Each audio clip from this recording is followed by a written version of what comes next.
වෙලාව උදේ 10 පහු වෙලා තිබුණත් වැහි අඳුර නිසා කළුවර සන්ධායක ස්වභාවයක් ගත්ත මේ දවස මට මතක් කරන්නේ හෝම්ස් මුට්ටිගේ අභිරහස විසඳපු දවස.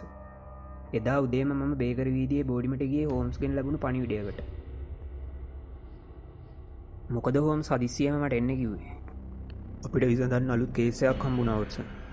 ඒ මොකද්ද හෝම්ස්? තව ටිකකින් මෙතනට මහත්තයෙක් එයා සේරම විස්තරේ කියයි. මෙච්චර වෙලා හිටියා වගේ තව ටිකක් ඉවසන්නකෝ වොට්සන්.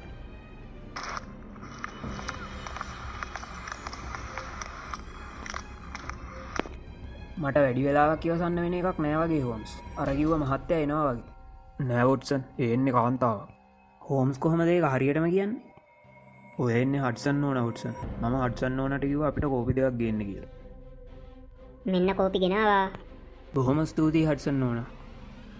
ඉතින් වොට්සන්, ඔබේ ප්‍රිය බිරිඳ එහෙම සනීපෙන් ඉන්නවද? ඔව් හෝම්ස්, මේරි කිව්වා හෝම්ස්වයි හඩ්සන් ඕනමයි මතක් කරා කියන්නේ කියලා. හට්සන්න ඕන කෝප්ප දෙක ගෙනියන්න එනවා වගේ හෝම්ස්. නෑ වොට්සන්, ඔය එන්නේ අඩි 5මාරක් විතර උස මැදි වයසේ මහත්මයෙක්. කොහොමද හෝම්ස් හරියටම කියන්නේ? නිරීක්ෂණය වොට්සන්, නිරීක්ෂණය. මම ජනේලෙන් දැක්කා.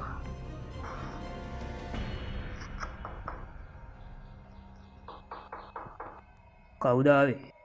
රාක්ෂයෙක්. මොකටද ආවේ? හෝම්ස්ව හම්බෙන්න.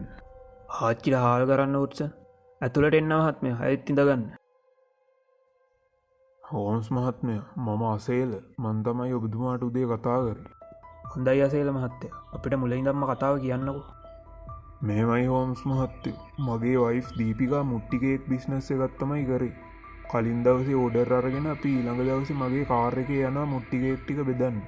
මරුනි, ගෙදරටම ගිහින් දෙනවද? අපෝ නෑ, අපි යන පාර සෝෂල් මීඩියා වල දානවා. ඕඩර් කරපු කට්ටිය මගට ඇවිල්ලා ගන්නවා. දවසකට ඕඩර් කීයක් විතර එනවද? දවසකට ඕඩර් 50ක් විතර එනවා හෝම්ස් මහත්තයා. පෙරේද අපිට සේරම මුට්ටිකේක් ඕඩර් 56ක් ඇවිල්ලා තිබුණා. වයිෆ් කේක් ටික සේරම හදලා ඉවරුනාම මම උෂ් එකක් දාගන්න ගියා. මම ආයි එද්දි වයිෆ් නෑ මහත්තයෝ. කෝල් එකක් අරන් බැලුවේ නැද්ද? බැලුවා. ඒත් ෆෝන් එක ගෙදර. ගෙයි මිදුලේ ජිහාන්ගේ චාමරගේ ඇටැක් ෂෝ එකකට කාංචනා වඩික පටුන නටනවා කිව්වත් එයා ෆෝන් එක නැතුව නම් යන්නේ නෑ මහත්තයෝ. ජිංජ වඩික පටුන නටනකොට රොෂාන් මිදුලේ සිරිත් මල්ලම කියනවා කිව්වා. මොනවද වොට්සන් මේ අහන්නේ? ෆෝන් එකත් ගෙදර තියෙනවා නම් වයිෆ් ගෙදරින් ගිහින් වෙන්න බෑ. මේක පැහැර ගැනීමක් වෙන්න ඕනේ. ඒත් අවන් එකයි පිටිකිලෝ 2යි සීනි 500 අය තුරුදහර.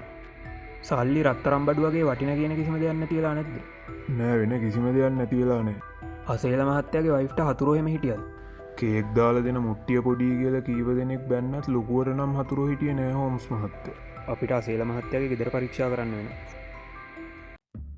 හෝම්ස් සහ මම අසේල එක්කම අසේලගේ නුවර ටවුන් එකේම තියෙනවා කිව්වා නිවස බලා පිටත් වුණා. නුවර ටවුන් එකට ඇවිල්ලා අනුරාධපුර බස් එකක නැගලා ගාල්ලට ආපු අපි ගෝල් ෆේස් එක ළඟින් පික්මී එකක් දාගෙන ගමන ඉතුරු ටික පිටත් වුණා. අන්තිමට අපේ පස්සෙන් පන්නගෙන ආපු ත්‍රිවිල් ටිකක් පික්මී වීල් එකේ ඩ්‍රයිවර්ට ගහපු නිසා අපිට ගමන ඉතුරු ටික පයින් යන්න සිද්ධ වුණා. ටික වෙලාවක් පයින් ආපු අපි තොටියෙක්ට රුපියල් 10ක් දීලා බේර වැවතරණය කරලා කඳු ගැටයක් මුදුනේ තිබ්බ අසේලගේ ගෙදරට ආවා. මෙතන තමයි අපේ වයිෆ් කේක් හැදුවේ. ඔය තියෙන්නේ හදපු කේක් ටික. අපේ වයිෆ් කිව්වට අපේ නෙමෙයි ඔබතුමාගේ. නෑ, මම මේ නිකන් කීමට කිව්වේ. පැය භාගයක් විතර අසේලගේ නිවස හා එයාවට පරීක්ෂා කරපු අපි අසේලගේ නිවසින් පිටත් වුණා. ඒ වුණාට හෝම්ස් අපිට මුට්ටි කේක් කෑල්ලක් කාලා තේ ටිකක් බීලා වෙන්න දිව්වා. පිස්සුද වොට්සන්? ඒ මුට්ටි කේක් නෙමෙයි, ඒ අපේ සාක්ෂි. අනික කවුද දන්නේ අපරාධකාරයා ඔයාට වසවත් දාලාද කියලා? මට නම් දැන් හොඳටම බඩගිනි හෝම්ස්. හොඳටම හවස් වෙලා හඩ්සන් ඕනගේ කෝපි එක බීපු ගමන් මොනවා හරි කාලා හිටියොත් නරකද? හොඳයි යමුකෝ එහෙනම්. හෝම්ස් මොනවද කන්නේ? වොට්සන් කැමති දෙයක් ගන්න. මල්ලි අපිට චිකන් ෆුල් කොත්තු දෙකක් ප්ලේට් එකකට දාලා ගේන්න. කොත්තුව ගහන සද්දෙට මගේ බඩේ පණුව පිනුම් ගහද්දි හෝම්ස් ලොකු කල්පනාවකට වැටිලා හිටියා. වොට්සන්ට මේක ගැන මොකද හිතෙන්නේ? චිකන් කෑලි නම් ලෝබනතෝ දාලා තියෙනවා හෝම්ස්. තව කැරට් කෑලි ටිකකුත් තිබ්බනම් තවත් මරු. මම කතා කරන්නේ අසේලගේ නෝනාගේ අතුරු දැන්වීම ගැන වොට්සන්. වොට්සන්ට මතකද අසේල අපිට කිව්වා ඊයේ කේක් ඕඩර් 56ක් ආවා කියලා. ඒත් ගෙදර තිබ්බේ කේක් 55යි. ෂුවර් එකට අසේල එකක් කන්න ඇති. වයිෆ් අතුරු දැන් වෙලේ මේ මිනිස්සයා කේක් කකා ඉඳීද වොට්සන්? ඕවා මොනවාද හෝම්ස්? රෝමයේ ගිනිගද්දි ක්ලියෝපැට්‍රා පාන්න නැතුව කේක් කෑවයි කියන්නේ.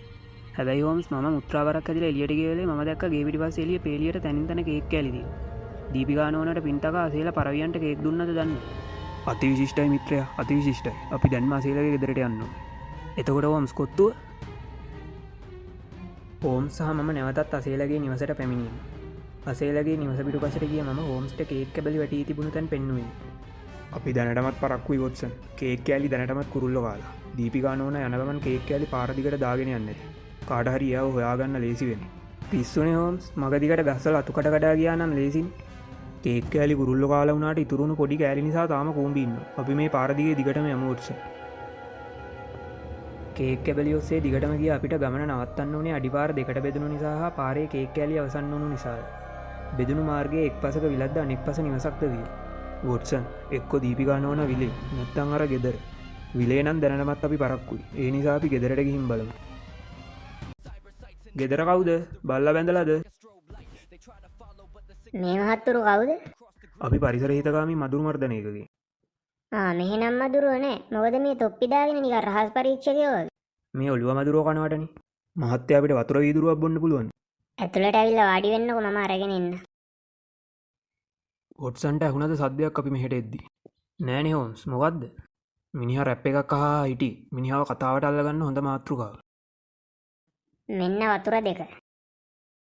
මහත්තයාගේ නම මොකක්ද මම ධනරාජා. මහත්තයා රැප් අහනව නේද ඔව් අහනවා ඉතින්. මහත්තයා හිතන්නේ සිංහල රැප් ජාතික ගීය මොකක්ද වෙන මොකද්ද මහත්තයෝ හඳහන තමයි. මේ මගේ මිත්‍රයා වොට්සන් කියන්නේ දෙවියන්ගේ බාරි කියලා ආච්චිට හාල් කරන්න.